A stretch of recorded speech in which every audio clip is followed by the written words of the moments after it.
Assalamualaikum warahmatullahi wabarakatuh. Selamat datang di Ketukan Tengah Malam, tempat di mana kegelapan punya cerita. Saat jam dinding berdetak dan sunyi merayap, izinkan aku membawamu ke dalam kisah yang tak seharusnya kamu dengar. Matikan lampu, pastikan kamu sendirian, dan mari kita mulai. Tapi sebelum lanjut, tekan tombol subscribe, share, komen, dan aktifkan lonceng notifikasi kalian. Jika sudah, terima kasih.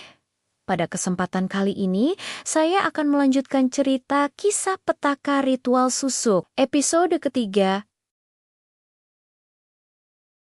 Rani mematung. Menatap nisan dengan nama Lastri, yang sama dengan nama Bu Lastri, ia menyadari kebenaran mengerikan. Bu Lastri adalah bagian dari jaringan ritual ini. Susuk itu tidak dibuat oleh Bu Lastri, melainkan oleh Khodam itu sendiri yang menggunakan tubuh Bu Lastri sebagai perantara. Bu Lastri adalah tumbal dari ritual sebelumnya.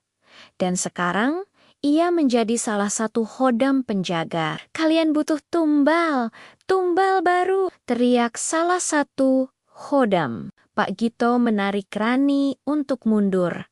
Kita harus lari, Rani. Jumlah mereka terlalu banyak.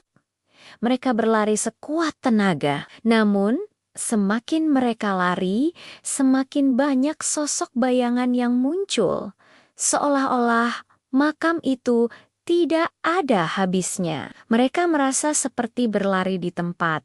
Tiba-tiba, Pak Gito terjatuh. Kakinya lemas. Ia menoleh ke belakang, matanya membelalak ketakutan. Sosok-sosok Khodam itu sudah berada di belakangnya. Wajah mereka semakin jelas, mirip dengan orang-orang yang pernah Rani kenal dan mungkin pernah memakai susuk juga. Kami butuh tumbal. Kau akan menggantikan kami, bisik mereka. Rani mencoba menarik Pak Gito, tapi Pak Gito mendorongnya menjauh. Lari, Rani! Cepat! Roni berlari, meninggalkan Pak Gito yang kini dikelilingi oleh para Khodam. Jeritan Pak Gito menggema di malam hari, membuat bulu kuduk Rani berdiri. Ia terus berlari tanpa tujuan. Akhirnya sampai di sebuah jalan raya. Sebuah mobil melaju kencang. Rani yang tidak fokus melangkah ke tengah jalan. Suara klakson mobil membahana. BR. Rani terpental.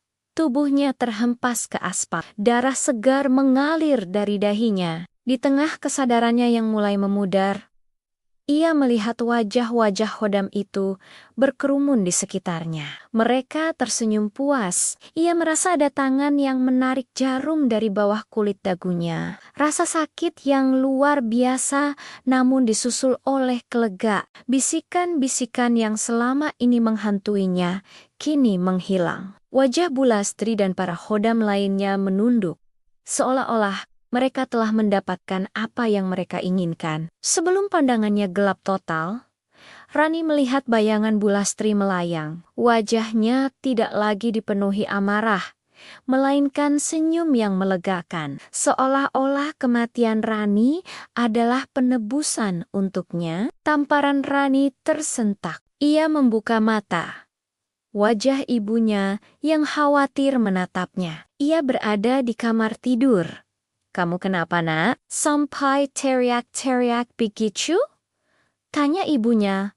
Rani meraba dagunya. Tidak ada jarum, tidak ada bekas luka. Itu semua hanyalah mimpi. Ia menghela napas lega.